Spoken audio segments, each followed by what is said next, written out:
Hi guys, good morning, सुप्रभात। सभी का दिन मंगलमय हो, ऐसी कामना करता हूँ। मैं सौम्य कुमार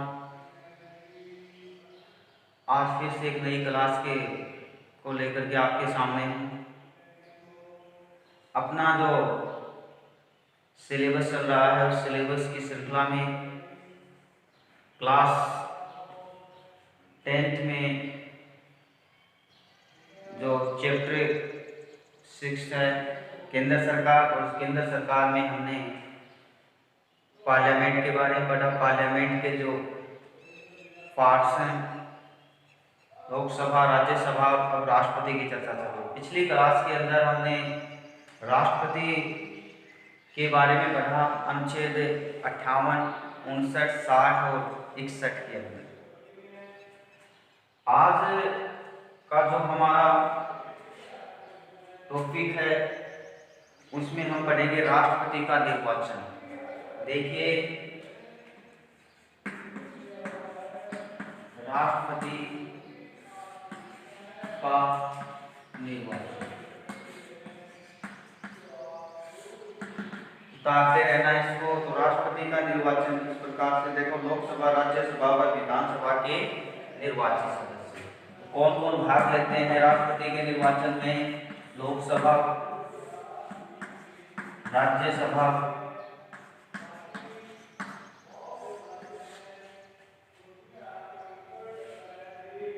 विधानसभा,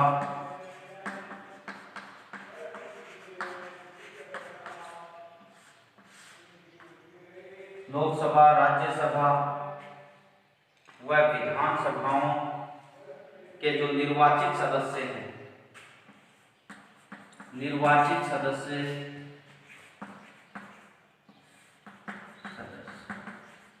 और साथ में आपको बता दिया कि 70वें संविधान संशोधन के द्वारा दिल्ली पुडुचेरी को भी राष्ट्रपति के निर्वाचन में भाग लेने की अनुमति दी।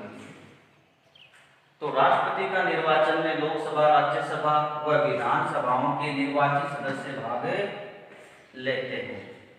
अब शपथ के बारे में आपको बताया था, शपथ, और शपथ के बारे में हमने कल पढ़ा भी था कि राष्ट्रपति है वो शपथ कौन से अनुच्छेद के तहत लेता है? अनुच्छेद 60 के तहत। तो शपथ कौन दिलाता है? सर्वोच्च न्यायालय का, सर्वोच्च न्यायालय का मुख्य न्यायाधीश।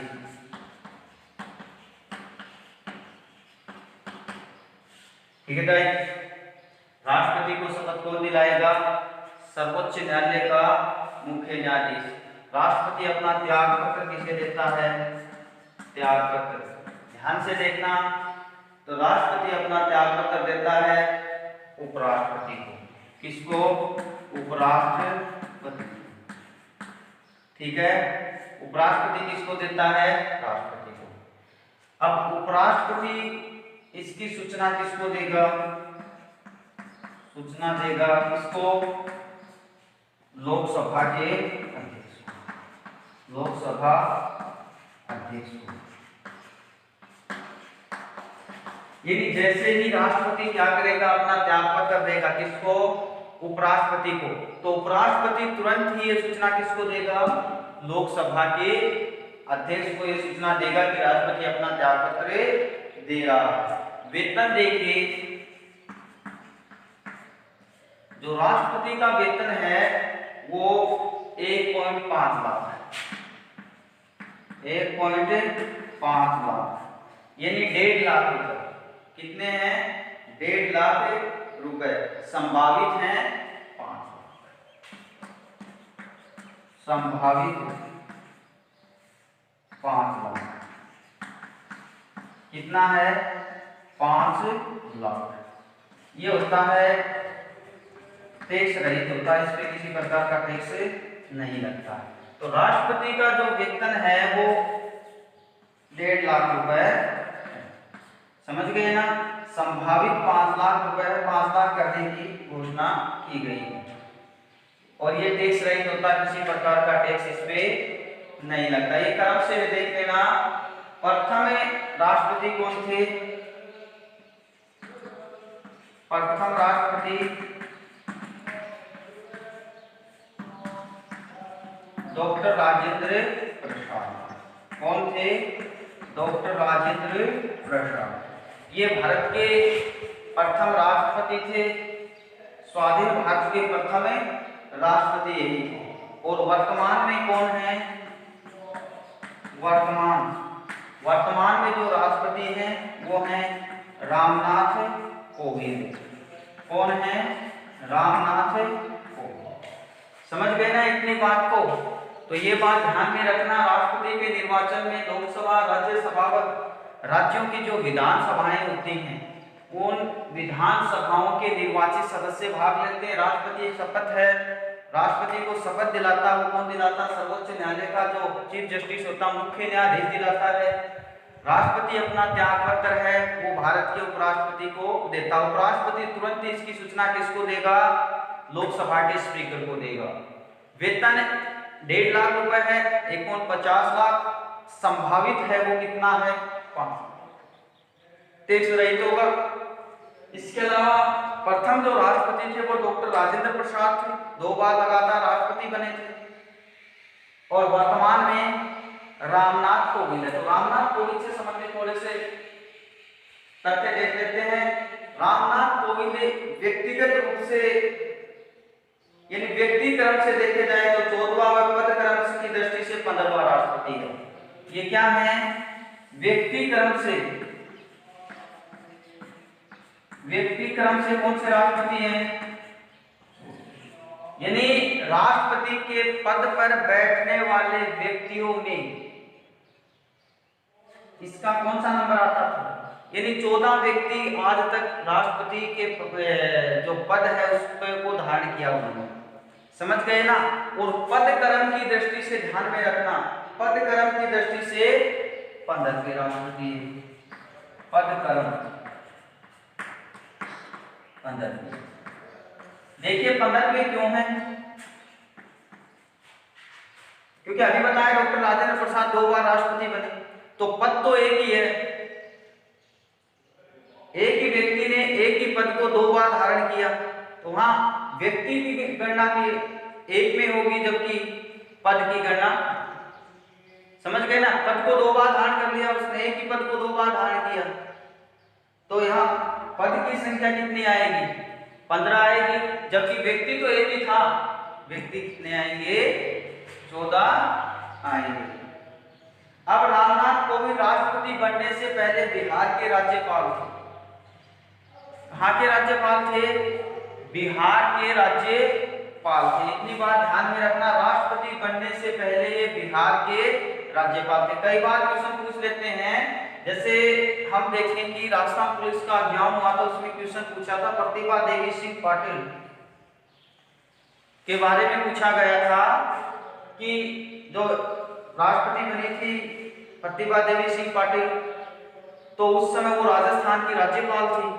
तो यही क्वेश्चन पूछा गया था कि प्रतिभा देवी सिंह पाटिल राष्ट्रपति बनने से पहले किस राज्य की राज्यपाल थी?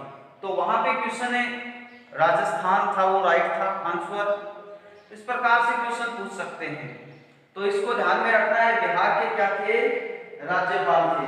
रामनाथ कोविंद थे वो भारत के दूसरे दलित राष्ट्रपति बने हैं। कौन से? दूसरे दलित राष्ट्रपति बने हैं, ध्यान में रखना।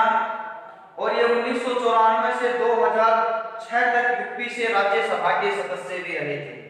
1994 से 2006 तक इन्होंने यूपी से राज्यसभा का नेतृत्व किया, राज्यसभा के अंदर गए। तो ये रामनाथ कोविंद से जुड़े हुए हैं। ये मूल रूप से उत्तर प्रदेश के कानपुर जिला वहां के रहने वाले थे। तो आगे देखते हैं, ये तो इससे जुड़ी हुई बातें हैं। आगे चर्चा करते हैं राष्ट्रपति की शक्तियों के बारे में। सबसे इंपॉर्टेंट बात है राष्ट्रपति की शक्तियां। क्या है? राष्ट्रपति की शक्तियां। देखिए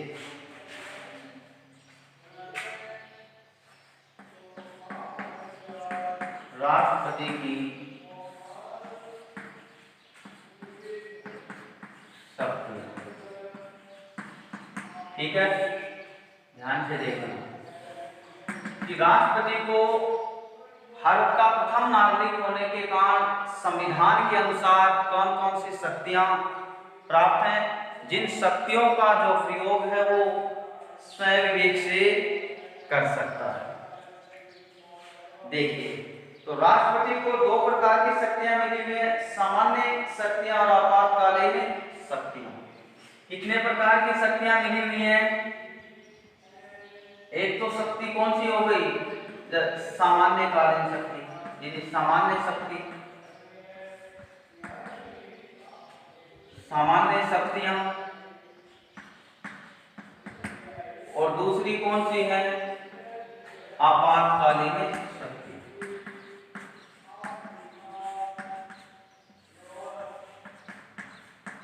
आपातकालीन शक्ति। राष्ट्रपति को दो प्रकार की शक्तियां मिली हुई हैं, एक तो सामान्य शक्तियां और दूसरी है आपातकालीन शक्तियां। अब सामान्य शक्तियों में कार्यपालिका संबंधी शक्तियां, सामान्य में देखिए कार्यपालिका संबंधी शक्तियां,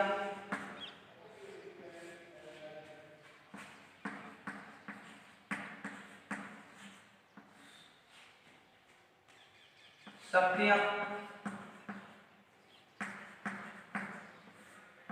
दूसरी जो शक्तियां हैं वो व्यवस्थापिका से संबंधित जो शक्तियां हैं वो है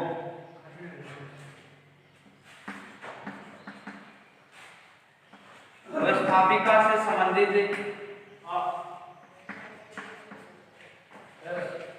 संबंधित शक्तियां।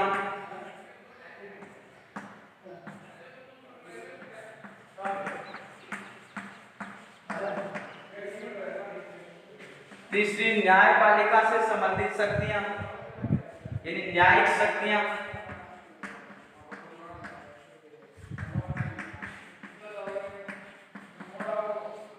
और चौथी जो शक्तियां हैं वो है वित्तीय शक्तियां, ठीक है ना। ये ध्यान में रखना, सामान्यकालीन शक्तियां, आपातकालीन शक्तियां। राष्ट्रपति को दो प्रकार की शक्तियां मिली हुई हैं, जिसमें सामान्य शक्तियां और आपातकालीन शक्तियां। सामान्य शक्तियों के अंदर कार्यपालिका से संबंधित, व्यवस्थापिका से संबंधित, न्यायिक शक्तियां और वित्तीय शक्तियां। इतनी बात क्लियर हुई। और एक ये आपातकालीन शक्ति। देखिए चर्चा करते हैं सबसे पहले कार्यपालिका संबंधित शक्तियों। कौन सी शक्तियों की बात करेंगे? कार्यपालिका संबंधित शक्तियां।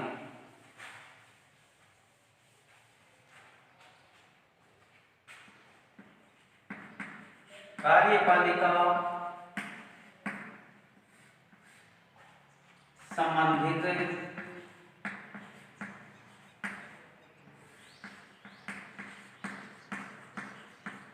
यानी हमने पढ़ा था कि केंद्रीय कार्यपालिका होती है, उसका प्रधान कौन होता है? राष्ट्रपति होता है। ये बात हमने आर्टिकल 53 के अंदर पढ़ा था। तो कार्यपालिका शक्तियों के अंदर क्या क्या होता है देखो, तो सबसे पहले बात यही आएगी कि राष्ट्रपति केंद्रीय कार्यपालिका का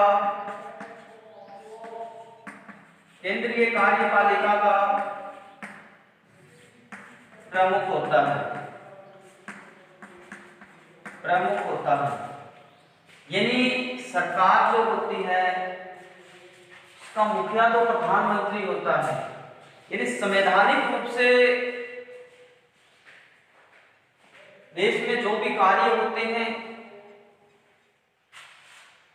या संवैधानिक रूप से सरकार के अंदर जो मुखिया होता है वो कौन होता है? राष्ट्रपति होता है। लेकिन वास्तविक रूप से उनकी शक्तियों का प्रयोग है वो केंद्रीय मंत्रिपरिषद के द्वारा किया जाता है, प्रधानमंत्री के नेतृत्व में। लेकिन संवैधानिक रूप से कौन है? कार्यपालिका का प्रधान या प्रमुख राष्ट्रपति होता है।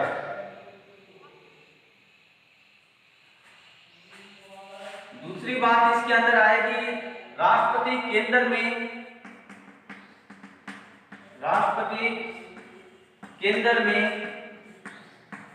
बहुमत दल के नेता को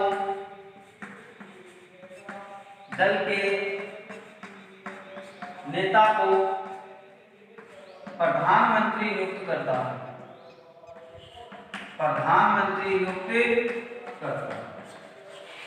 समझ गए ना कि राष्ट्रपति केंद्र में बहुमत दल के नेता को क्या करता है? प्राइम मिनिस्टर, प्रधानमंत्री नियुक्त करता है। भाई देखते हो जब देश में आम चुनाव होते हैं, आम चुनाव के बाद जिस भी पार्टी को मैंडेट मिलता है या किसी भी प्रकार से वो बहुमत का आंकड़ा प्राप्त करते हैं तो उस सरकार का जो मुखिया होता है या बहुमत दल का जो नेता चुना जाता है, उस नेता को शपथ कौन दिलाता है? उसकी नियुक्ति कौन करता है? प्रधानमंत्री के रूप में उसकी नियुक्ति भी राष्ट्रपति के द्वारा ही की जाती है। केंद्र में सरकार का जो मुखिया होता है उसकी नियुक्ति किसके द्वारा की जाती है? राष्ट्रपति के द्वारा की जाती है। दो बातें ध्यान में रखना कार्यपालिका संबंधी शक्तियों में, एक तो राष्ट्रपति को जो केंद्रीय कार्यपालिका का प्रमुख होता है, और दूसरी बात है केंद्र में बहुमत दल के नेता को प्रधानमंत्री नियुक्त करता है। तीसरी बात, कार्यपालिका संबंधी शक्तियों के अंदर बात करें तो प्रधानमंत्री की सिफारिश पर अन्य मंत्रियों की नियुक्ति करता है। यानी प्रधानमंत्री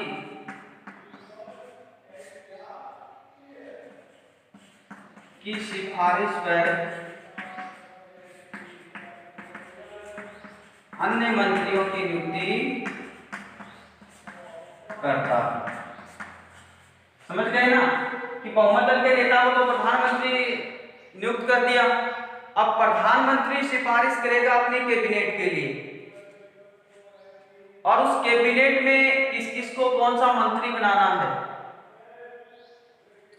ये प्रधानमंत्री पे डिपेंड करेगा। किस व्यक्ति को कौन सा पद देना, कौन सा विभाग देना है। कैबिनेट स्तर का मंत्री है, राज्य स्तर का मंत्री है, स्वतंत्र प्रभार वाले मंत्री है, एक होता उप मंत्री। जो किस पे डिपेंड करता है? वो प्रधानमंत्री पे डिपेंड करता है।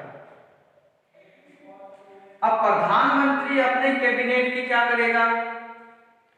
अपना कैबिनेट तैयार करेगा। उस कैबिनेट की जिन मंत्रियों का नाम किसके पास भेजेगा? वो राष्ट्रपति के पास भेजेगा। राष्ट्रपति उन मंत्रियों को क्या करेगा? इन शपथ वगैरह दिलाएगा। इन सिफारिश किसकी हुई? प्रधानमंत्री की हुई। तो ये शक्ति भी किसकी है? राष्ट्रपति की ही शक्ति है।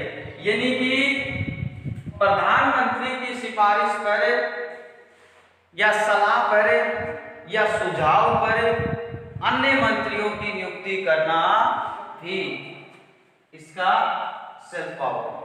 समझ गए ना? किसका? राष्ट्रपति का। अब भारत की जो तीनों सेनाएं होती हैं, जल, थल और वन, उन तीनों सेनाओं का सुप्रीम जो कमांडेंट होता है, सर्वोच्च सेनापति होता है, वो राष्ट्रपति ही होता है। यानी राष्ट्रपति तीनों ही सेनाओं का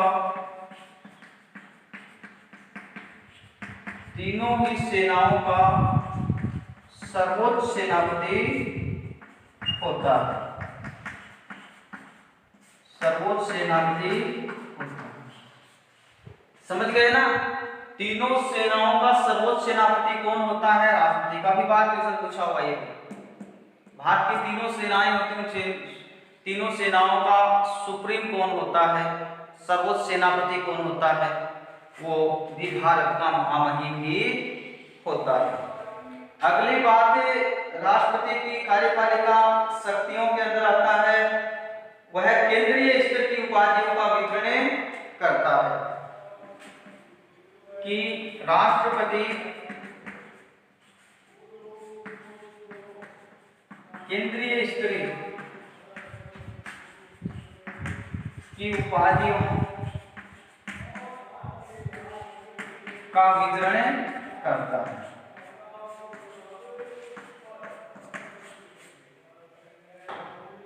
किसी भी क्षेत्र में किसने अच्छा कार्य किया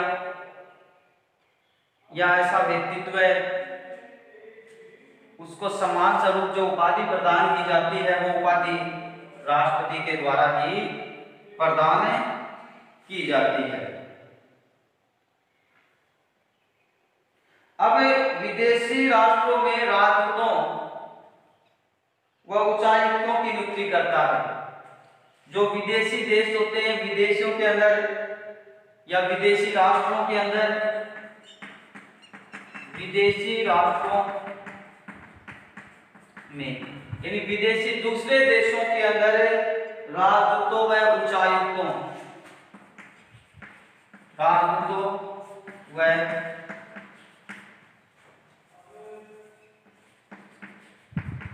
उच्चायुक्तों की नियुक्ति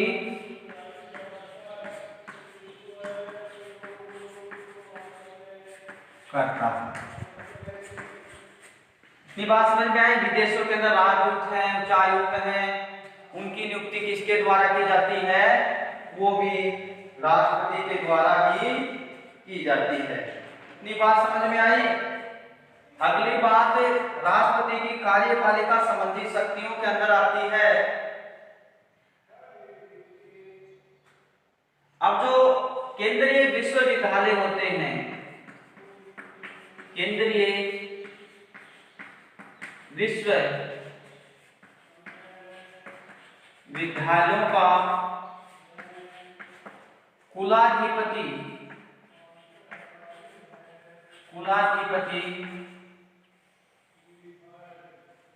राष्ट्रपति होता है।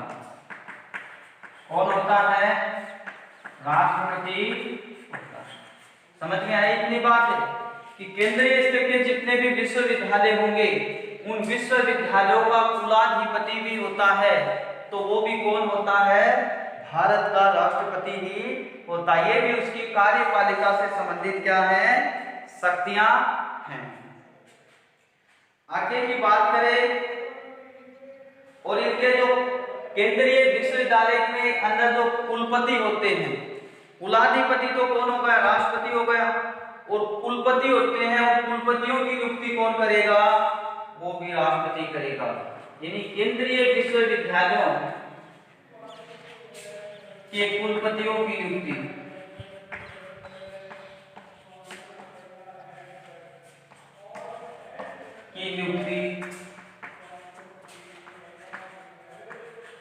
भी राष्ट्रपति करता है।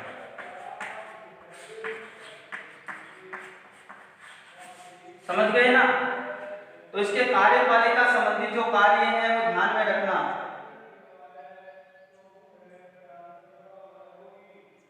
इतनी बात ध्यान में रखना, केंद्रीय जो विश्वविद्यालय है, जो विधि विश्वविद्यालय, उसका कुलाधिपति होता है,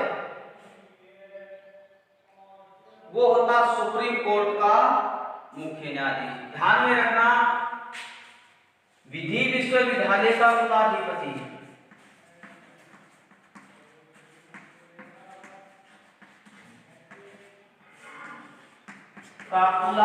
कौन होता है?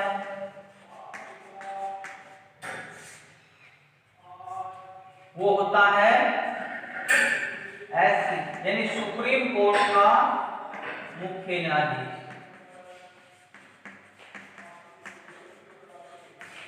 ये बात ध्यान में रखना। विधि विश्वविद्यालय का कौन होगा? बाकी जो विश्वविद्यालय होते हैं, केंद्रीय विश्वविद्यालय, उनका कुलाधिपति कौन होता है? राष्ट्रपति होता है। लेकिन ये अलग, विधि विश्वविद्यालय का कुलाधिपति होता है, वो होता है सुप्रीम कोर्ट, यानी सर्वोच्च न्यायालय का मौखिक नोटिस। इतनी बात विशेष रूप से ध्यान में रखनी है।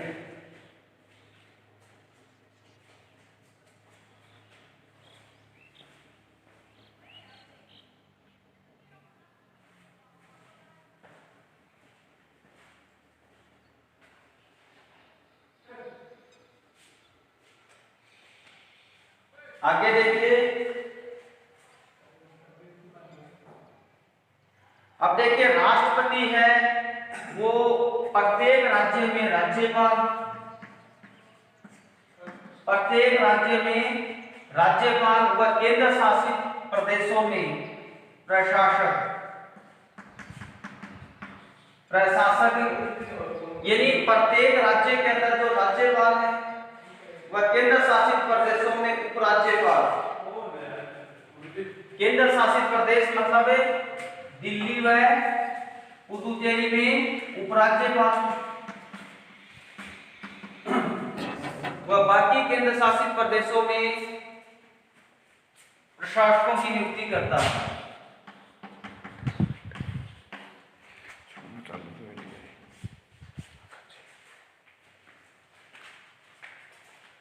तो राज्यपाल राष्ट्रपति की कार्यपालिका संबंधी जो शक्तियां हैं, इन शक्तियों के बारे में हमने पढ़ा है।